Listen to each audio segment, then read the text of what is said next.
as designers, as educators, we need to think, how can we have this person learn and be happy to learn at the same time? It takes effort. Bonjour, welcome to Wide Walls, a podcast where inspiring educators, researchers, designers, and innovators share their personal journey and their vision for creating better learning experiences for children. My name is Mathieu Penaud. I am a product manager and learning experience designer, and I am passionate about the role of design and technology in education and learning, and the humans behind it. If you find this episode insightful, share it with your friends and colleagues and give us some stars on your favorite podcast platform. Thank you very much for your support and for being part of the conversation. And now, let's welcome our guest.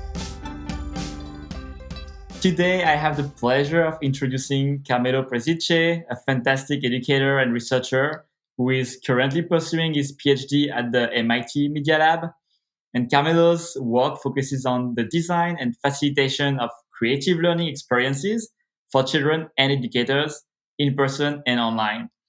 And our path crossed about 5 years ago when I had the privilege to join one of the first editions of the Creative Learning online course, one of Carmelo's main projects at the MIT Media Lab as a facilitator. And since then, Carmelo and his team have grown this course into a global community of hundreds of like-minded educators supporting creative learning around the world. Previously, Carmelo has been working as a software developer, organizing Coder Dojo coding clubs for children, and teaching creative computing at the University of Bologna in Italy. Today, we will discuss how to develop vibrant communities of educators, the art of facilitation for creative learning, and his perspective on the role of technology in the future of learning. Carmelo, once again, it's a pleasure to have you here. Welcome to the show. Thank you. Thank you so much, Matthew. I'm very excited about this conversation. Yeah, me too. Let's start with talking a little bit about your personal journey. Could you share maybe some memories from your childhood? How would you describe it? How much time do we have, Matthew? I can give you the entire Forever. story of my life. No, jokes aside, I grew up in a very small town in Italy. It's called Scorrano. And sometimes I describe it's the heel of the boot. If you look at Italy as a boot, it was a very very small place, and I was trying to think, okay, what I could share. Maybe two images of my childhood that come to mind was definitely like playing soccer on the street. It was a very quiet town, so with like a lot of like my friends in the neighborhood, we were spending, especially in the summer, a lot of time outside. And in Italy, you have to play soccer if you're a young boy. And another part is like, yeah, also had like a circle of friends, partially overlapping with the soccer friends. And we're also kind of like computer nerds. When we were children, like we were like, I had one of the first computers in the town, so we were using like copying floppy disk and to exchange video games and things like that. I think both these experiences that I'm describing involve community, being with friends, and that's, I think, part of what excites me about the work in education that I'm doing right now. I see. And when you compare the types of things you were learning, playing outside, playing with computers, video games with your friends, and what you were learning at school, how would you compare these two types of learning? Hmm. Definitely was a very different type of learning, right? Because still, like in school, the approach was, and I would say still is, a little different. Small town in Italy, it was very traditional schooling, I would say. But I had an amazing teacher when I was in primary school. And even though she was doing nothing particularly innovative in terms of like the type of approach she had, like in terms of like teaching. She made a huge difference in my life because of the care and love that she was putting Mm. into her work. It was visible even outside of the teaching. She Mm. knew everyone, and she knew the people who were struggling or familiar issues. And sometimes she brought me and other people to visit at home. Some friends who, for example, were living a very different life from us. For example, they were like shepherd, like they had like these farms, and they were struggling at school. But like he could teach us a lot about sheeps and like the type of things he was doing in nature. So it was like really, really great, even in like creating an environment, a community in the class. Like we were knowing each other, learning from each other, no matter what was our background or no matter how good or bad we were at school. Like she saw the entire human in every child, and she was like creating connections all the time. So Wow. so that's, yeah, I have wonderful memories of her. Yeah, that's so interesting. And I love that she was not only creating that emotional connection with you, but also between each other and with the other students and children. I wonder, do Mhm. you think this was possible because it was a small town? Do you think that would be replicable in other environments?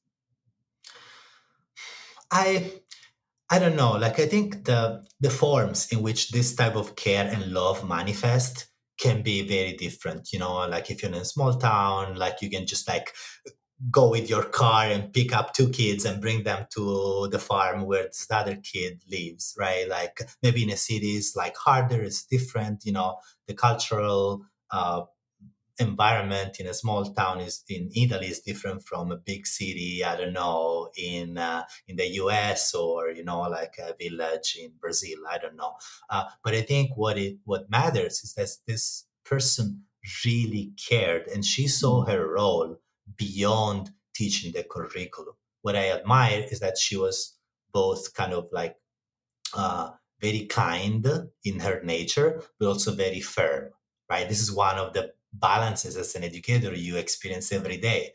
But, you know, besides covering the curriculum, she was really seeing us as whole persons, and also she saw her role as more than just someone teaching you how to read and write and do math, but she was really thinking of us, the way in which we will relate to each other, the empathy. Are we able to understand each other even in this small micro community in a classroom? I love that. I can see how it set the foundations of like how you evolve then as an educator and everything you've done after that. And actually, I'm wondering. So that was in primary school. That was kind of at the beginning of your education journey. As you were going through the education system, how did you find your way? How did you manage to look at your interest and decide what you wanted to Mm. focus on? I never thought of myself as being an educator in a very, very long time. I was, maybe like because of my interest in computers, and I was really loving math. I went to a scientific high school.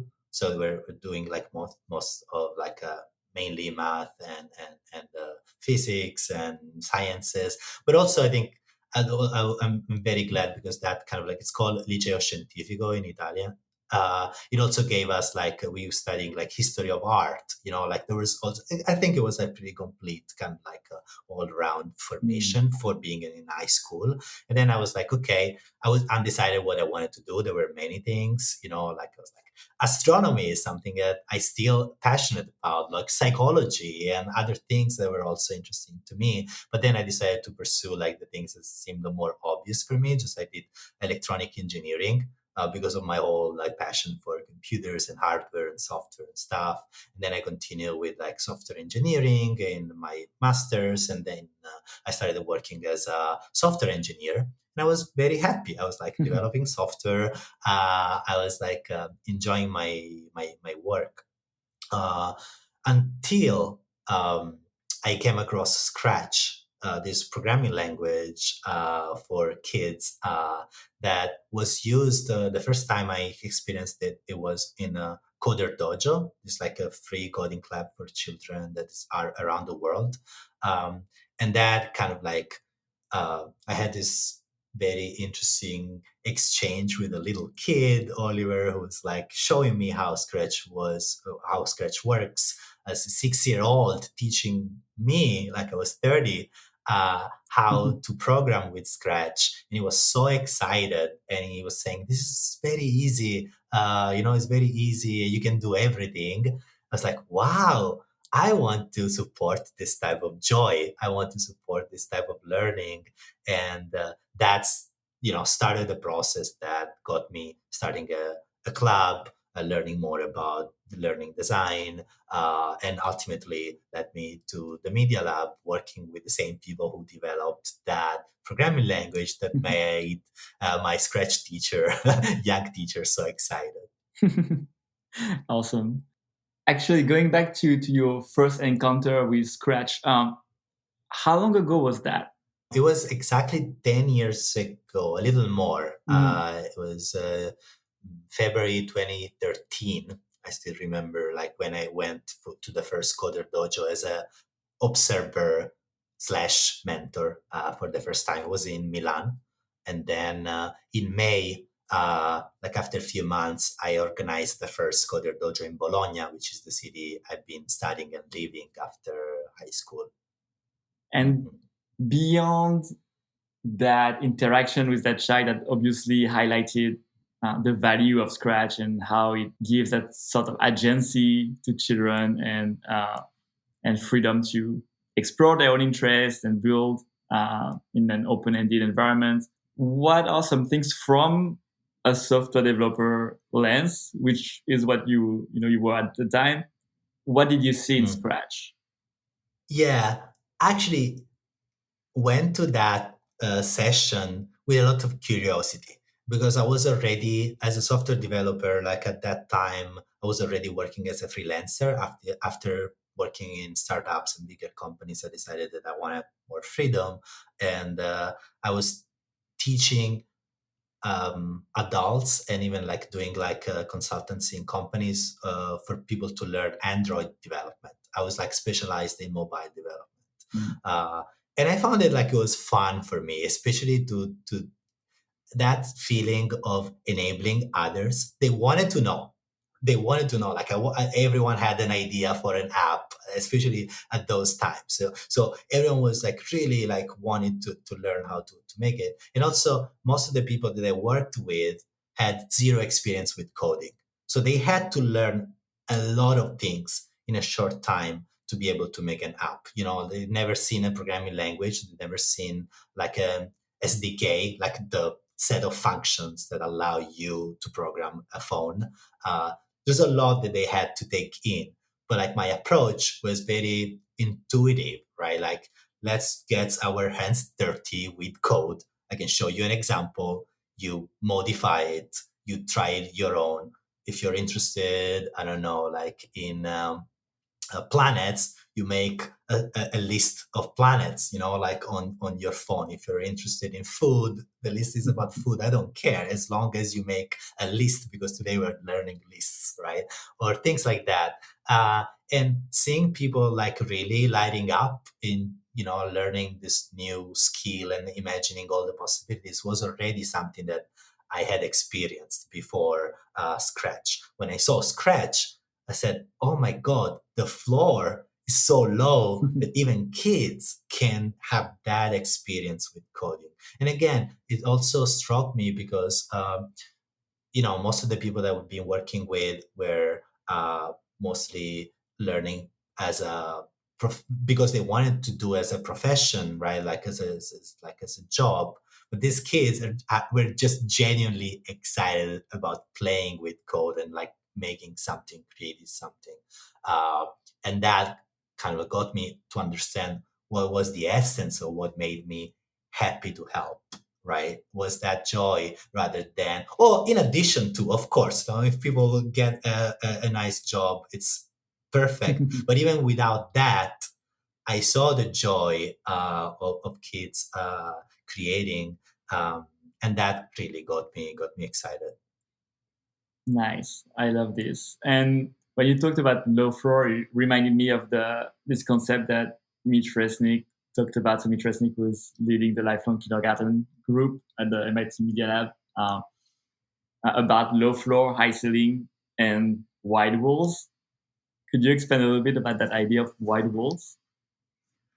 Yeah, this metaphor is so simple and so powerful for anyone who wants to design a learning experience, right? And it like helps you to think of different dimensions of the learning experience. Of course, like low floor means like creating something like an experience that is easily accessible, right? Or creating a tool that is very easy to use. And high ceiling is something that gives you an idea of like how complex ideas can you handle, right? Yeah. Like, and how complex projects mainly Mhm. you are able to create. But then, as you're saying, like something that Mitch Resnick in particular kind of like focuses on is like how to make the walls wider, widening the walls. And that has to do with access, has to do with equity, has to do with like who is able to engage in these experiences. And to widen the walls, you want to make interest based learning experiences. So you want to make the tools or the experience to be able to resonate with a wider range of people possible.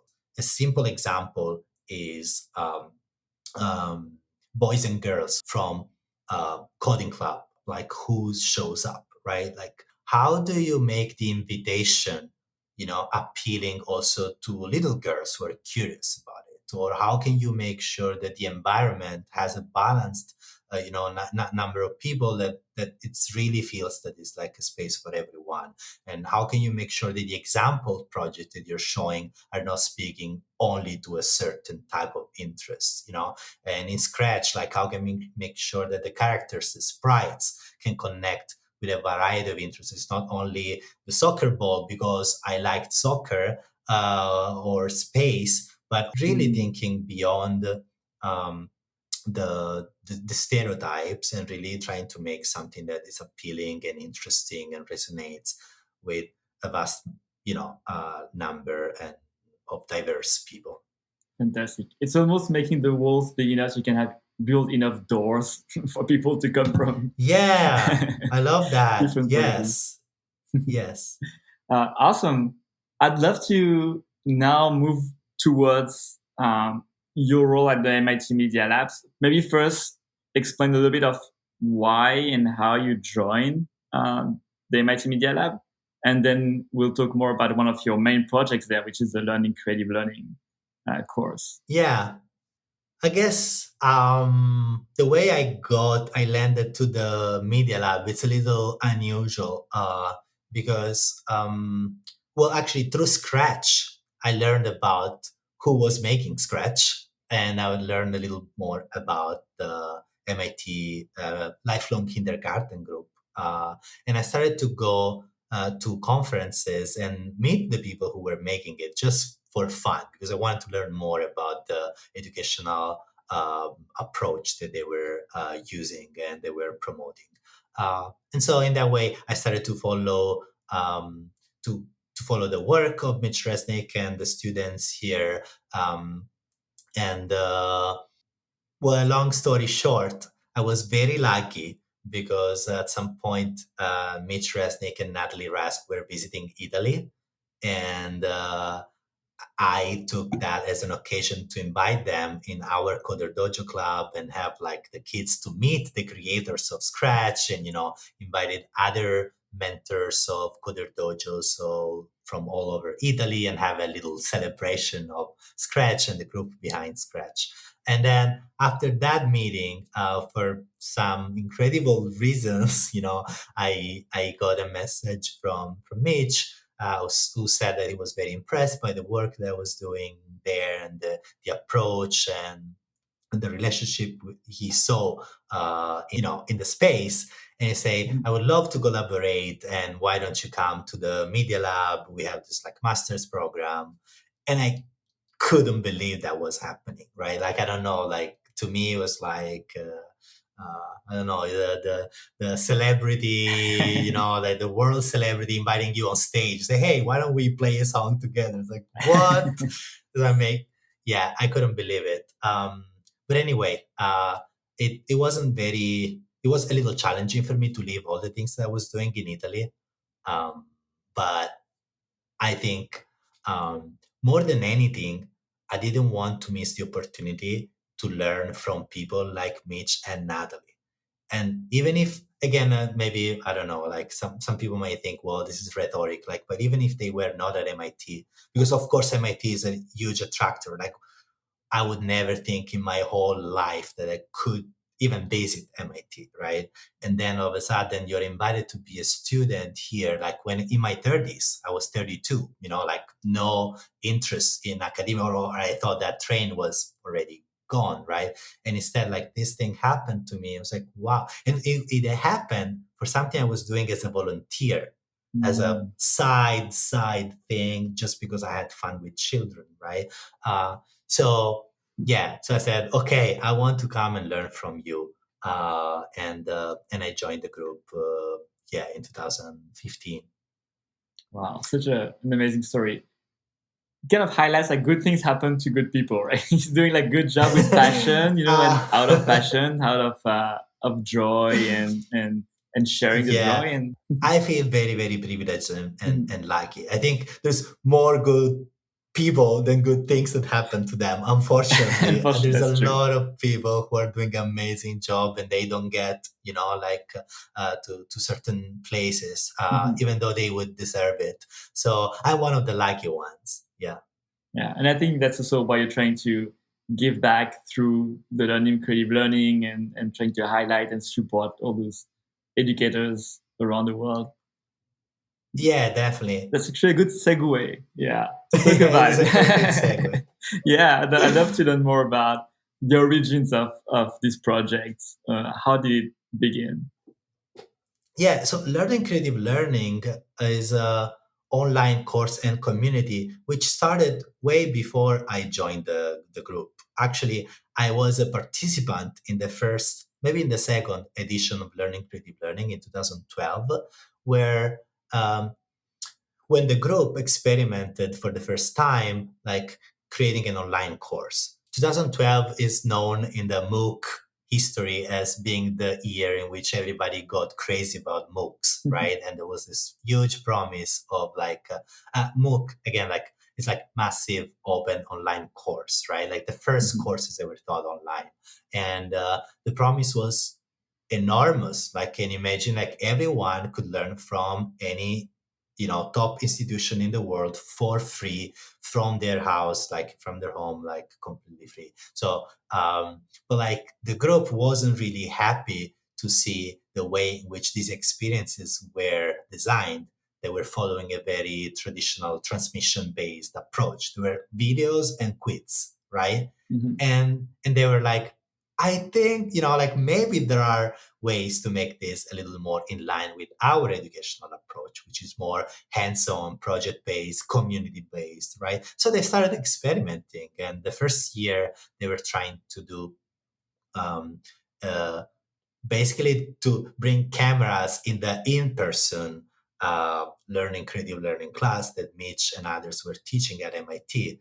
But then they realized, well, maybe this doesn't really work well. And the second edition, they started to do like quick videos to present some ideas. Actually, they were conversations. They were like videotaping conversations between Mitch, Natalie, Philip Smith was another one, like, and then like forums for people to discuss and exchange and connect.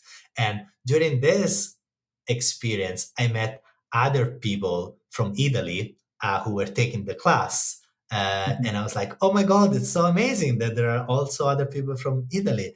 And I got to interact with Natalie Rask in the forum. I was like, oh wow, like I'm talking with these people. So it got me very excited. And so now jumping like few years later, because then after these two or three experiences, the project was okay. We did this experiment. We wrote a couple of papers. Like they did the research part, and then the project was somehow frozen a little bit because it takes a lot of effort to run it, as I Yeah. later realized. And but after a few years, like I did my master that was on computational tinkering, was mostly interested in physical digital materials in designing experiences for children. And I was about to go home after my master, after 2 years. I was like, yeah, okay, maybe I'll stay a little more just to see, like a couple of months before moving. And that's the time in which someone had an idea of like, why don't we restore learning creative learning. And there was like a Yumiko Murai who wanted to do it in Japanese. And I was like, wait a minute, if you're doing LCL in Japanese, I'm going to do it in Italian. And other people say, well, hey, we should do it in multiple languages. And the whole project restarted with this idea of making it a global community, supporting multiple languages and thinking really as a global effort, a global community. And this is how I started to get excited. And so I decided to stick with the group and staying an extra year. And then I started a PhD, and most of my work is revolving around the experience with LCL in general, with We Scratch, which are like Scratch workshops also online for educators. But mostly I'm interested in something that you are very much involved, which is facilitators and how facilitation happens in these environments, but also who are the facilitators? What does it mean to be a facilitator and to be part of a community of facilitators, which is the focus of my work. Wonderful. And what does creative learning creative learning look like now? And what are some things that you've learned along the way that led to build it the way it is now? I think every round we did like 7 rounds since I've been involved in this. Mostly once a year, sometimes twice a year, sometimes we skipped a year. But the design has changed sometimes from inputs um, from participants, sometimes inputs from facilitators. Actually, a lot of the design has sometimes shifted. Um, the questions have always been like big, like how much we should focus on Scratch, for example, which is something that a lot of educators are interested in. How much we wanted to make it very general, because the creative learning approach doesn't only apply to Scratch. Actually, it doesn't only apply to working with technologies in education, right? So that's been a tension that we've been like going back and forth, and Mhm. introducing We Scratch as a separate sub project has been one way in which we've been innovating, right? Like trying to do different things. Sometimes innovation has to do more with the platforms, new platforms, like new things come out. We were using an Hangout, which was a very interesting um, video conferencing platform. But then it was a little, at some point, there were not enough funding to support it and to further develop it. And in the meantime, because of the pandemic, all these tools have improved. For example, supporting breakout rooms, which we really loved. And so we also changed the design to incorporate like tools like Zoom, where most people were more familiar with and they could use more easily. We tinkered with the activity prompts, right? We try to make the activities during the class in a way that you can make it multiple times. For Mhm. example, we ask in the first week, what is a childhood object that was very important for you and makes you think about learning? And you can share every year a different childhood object, you can share a different reflection. And every time you participate, you will see different people and you meet new people. And maybe another thing that I would say that I've seen growing over the years is the impact of local communities, or no, when I say local, sometimes I mean like national communities, right? It's Mhm. like or international sub communities, like the Latin America community has grown a lot. And, people meeting in person and doing projects outside LCL. Similarly, we started like some collaboration with University of Johannesburg in South Africa, or we've been engaging with students in a design school in India. So that kind of like it's something that I've seen growing in the course of the years, and it doesn't necessarily involve a change in the design of the experience. It's just like doing it again with new people, always like make it like grow in a interesting ways. Yeah, and I have to say, from the inside, so as a facilitator, I've been so impressed by the humility and openness to feedback. It really feels like you're Mm. co-creating, like with the facilitators that are part of the committee and everybody else that's involved. It's not a top-down approach, but very flat approach and collaborative, which I really appreciate. Yeah, thanks. I mean, we do our best, like to kind of like uh, really be co-designers and to really like see as LCL as something we're doing together, especially with the facilitation group. We're also very lucky because like facilitators are amazing and really like, like over the years I've seen also both people trajectories, like going deeper and deeper, understanding nuances of creative learning by practicing it, and also connections, like between people that become friendships, like, and I still remember when we met the first time in San Francisco. You were one of the people like in the West Coast who wanted to find others, like in the area. And if I remember correctly, I put you in touch with Saskia and other people, like it was like very kind of like human connections we always valued, and developing this friendship also make it easier to exchange feedback, right? Like to be more listening, to be more trustful, trusting in other people. So it's been an amazing journey, and I'm very glad, Matthew, that you were part of it. You're still a big part of it. I'm very happy to, for sure. And what would be your advice? Because you managed to build like a community, as you mentioned, of educators, creating also those individual connections and friendships. You mentioned Saskia, we are very good friends now and still like in touch. And I hope I can get her in the podcast maybe one of these days. um, Yeah. and what advice would you give to people who want to create such types of communities? Especially, I mean, globally is very hard. Now you kind of have this reach, but what are some things you learned along the way that you could share as tips?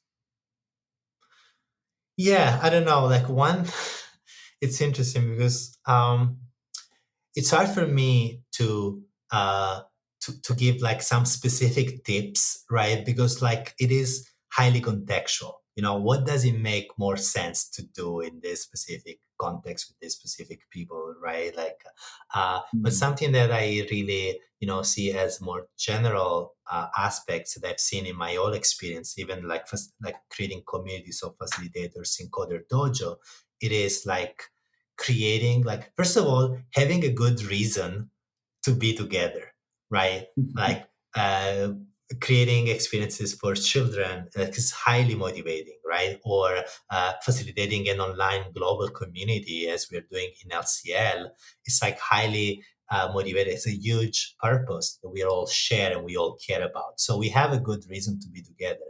And when we are together, I think we I think we try to be ourselves, and even in the way of like leading it, I think one thing that's always in my mind is a reminder of like every individual, every person is a whole person and has like, there's so much about this person than what I'm seeing here, or like the way in which you are facilitating or responding to a person or doing this other thing, and like the more we develop our connections as humans, the better would be even the work that we do with learners when we are out, right? So creating a place that is like really inclusive in terms of like everybody feels welcome to be in, everyone feels listened to, everyone feels appreciated for their contribution.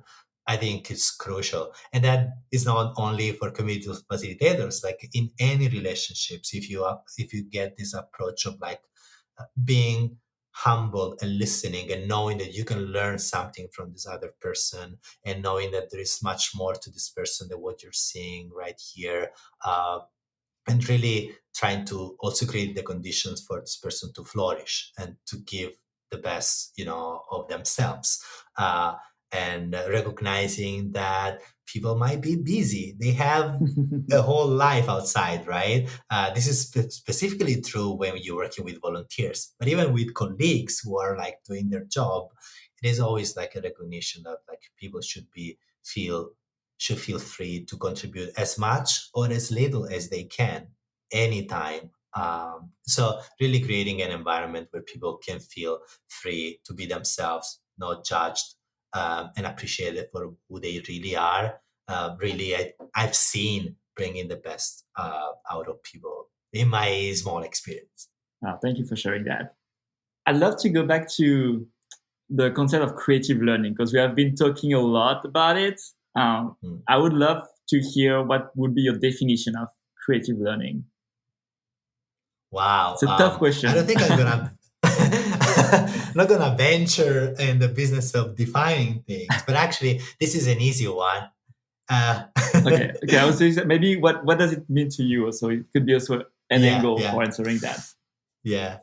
I would start actually by saying that constructionism, which is the idea on which creative learning is built, is basically the idea of learning is an active process of constructing uh, structures in your mind, building knowledge, active building knowledge in your mind. And this happens particularly well when you're engaged in building something that you can share with others in the world, right? So building in the mind connected with building in the world. Okay, Hmm. this is how people learn. Let's say that we believe that, right? And how can we make it actionable? And so Mitch Resnick, is like my advisor, talks about creative learning in terms of these four P's, four words that start with the letter P, which is projects, passion, peers, and play. So we learn best by making projects that we are passionate about, so we are invested in. Um, in a collaboration with peers, in a social environment, and with a playful spirit, which is this attitude of trying things out, and see what happens, experimenting, exploring.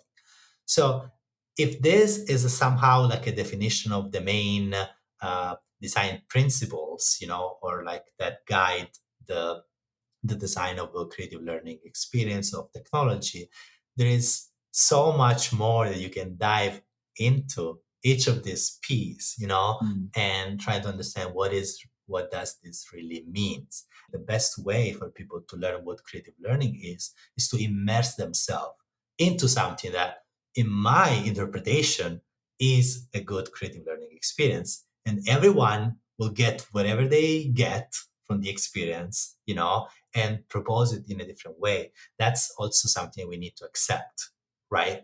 Uh, that people will get whatever resonate with their pre-existing mental structures, with their pre-existing experience, and they will do their best to propose in whatever context they are the best experience that they can give to children, right? And this is why I sometimes go back to my elementary school teacher. I talk about creative learning through these four P's and understand that these are amazing and helpful design principles for people who want to create an experience that is in line with that approach. But at the same time, I tend, like not to put too much emphasis on that because there's so much more that the person can bring into a learning experience, into a learning relationship that is not so easy to articulate, but it's equally, if not even more important. Mm. It's kind of a guide and a starting point from which then you can explore different paths and then learn from what you're doing and eventually improve and define your own version of your creative learning Yeah, practice. and thinking critically, how are this like a piece, like how are these principles really helping me in this specific context? I find it very helpful. So I say people should learn about them and should try them out. And in always thinking critically about like what is helpful, what is not helpful for me in this context, so especially for the students, for the people that I'm working with in this specific situation. Yeah, I've definitely used the 4 Ps as a way to reflect on some of my projects and work. So I totally recommend it as well. And for someone who would want to facilitate a creative learning activity, and it can be, again, it can take many forms. What are some ways to create a conducive environment for this activity? Um, Again, I think this is like very context dependent, right? Like in terms of like what are the materials that you have, like to because again, like at the core is like it's learning through creating, right? So questions are like, what is the material that I'm creating with, right? And what does the process of creating looks like? What is that something that I would like to see, right? And what is a way for learners to also see that process, to also reflect on that process, right? And what is a way for people to share what they've done and to celebrate the diversity of projects that people have done, right? So it is really depending on where you are, but like thinking about the materials, thinking about the process, thinking about the sharing and celebrating parts, kind of like can really bring something, good out of a learning experience. And on top of that, I would say actually on the bottom of that, as a baseline, I think the most important thing is to create an environment that is non-judgmental, that is welcoming, right? Uh, One of the main issues that I see in the current, school system, it's because it's driven by standardized tests. People feel like kids feel complete like continuously judged, right? Even if you are judging the work, it's very easy to for a kid in particular, but even for adults to feel judged as a person, right? Mhm. And that can really create issues, like it also doesn't make it fun for sure, right? So just being mindful of like how are people feeling in this environment. And again, I want to be careful. It doesn't mean that everyone should feel amazing, good, and whatever. Like sometimes like there is a balance that needs to be uh, um, continuously searched for. Like education is about balance. Is Mhm. everything is about trade-offs and negotiating tensions between I want this kid to learn as much as she can, but also I want this kid to have a great experience, right, and to want to learn more. Are these things in contrast? I don't think so. I don't see them in contrast. Sometimes they are presented as in contrast, but like as Mm. designers, as educators, we need to think how can we have this person learn and be happy to learn at the same time. It takes effort. It takes Yeah. effort because there is no recipe, there is no magic wand. It takes effort, it takes iteration, it takes, experimenting with different things. It takes humility to really recognize when things are not working, um, but really being there and um, seeing the big picture and see the big person behind the specific situation in which you are. This is what resonates with me the most, and the Mm. advice for a good, healthy, playful learning environment look like. Yeah, thank you for sharing. And yeah, on that last piece, I feel like yeah, struggle is part of learning, right? So how do you make a struggle like a constructive, positive struggle and keep that kind of Yeah. joy while going through that struggle eventually? Yeah. Yes. Um, I love that. I would love to finish on that note. I'm wondering if you have any like additional thoughts or any message you would like to share with anyone listening who is could be can be like an educator, it can be a researcher, it can be someone interested in education in general. What would be one thing you would say to them? Oh, I'm not prepared for this. I can think like out loud. I don't know, even like considering all this conversation that we had, right? Like think maybe, yeah, a main message is probably uh, different from what people might hear all the time. It's just like focus on your work, your context, and try to bring the best out of you and the best out of the people who are around you. I think that's the essence, right? Like, and I know there's a lot of societal pressure of like changing the world and scaling things and, like, but there are ways it can be authentic and having an impact in the longer run. It's not a sprint to me, it's a marathon, and it's a marathon Mhm. that I will probably not see. Actually, I'm sure I'm not gonna see the finish line. I'm gonna pass to everyone around me, and they will do the same. And this is how society and humanity continues to progress.